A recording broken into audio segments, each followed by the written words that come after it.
Well, let's go straight to breaking news from Libya, because up to 150 people are feared to have died in a shipwreck off the Libyan coast. There are reports another 150 people were rescued and are being taken back to Libya. So let's get the latest from Charlie Yaxley, who's from UNHCR. Welcome here to the programme, Charlie. And UNHCR were the first to report this, so tell me what you know.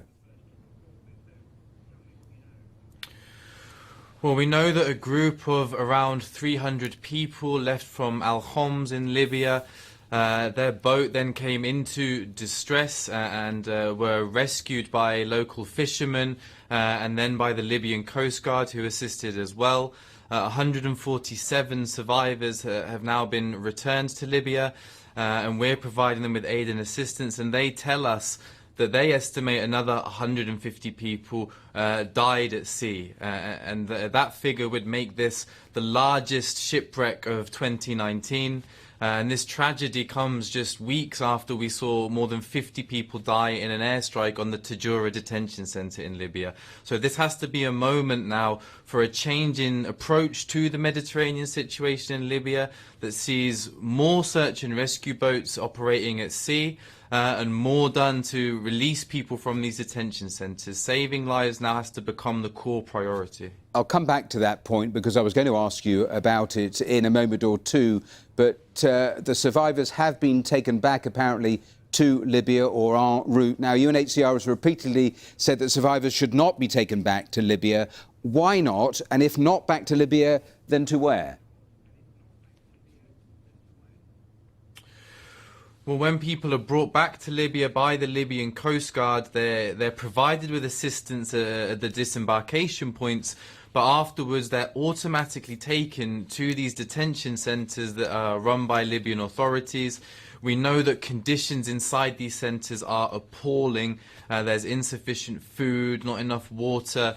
The sanitary conditions are very bad, and there's also been testimonies from people inside these centres of a range of human rights abuses that they endure.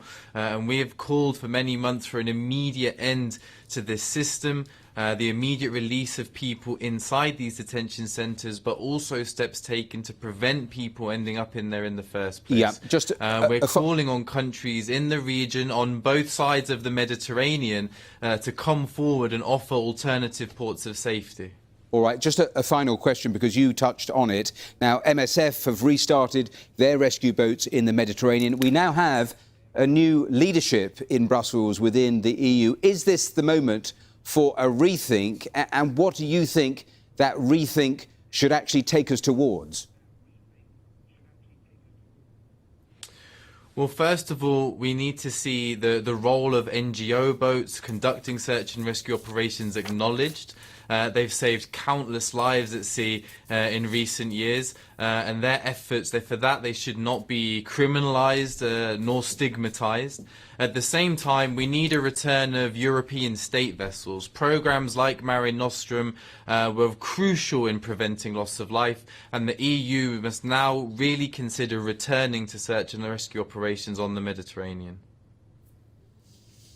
Well, Charlie Yaxley from UNHCR, thanks very much for joining us live on the programme, giving us the latest details on that developing story. Thanks so much for your time.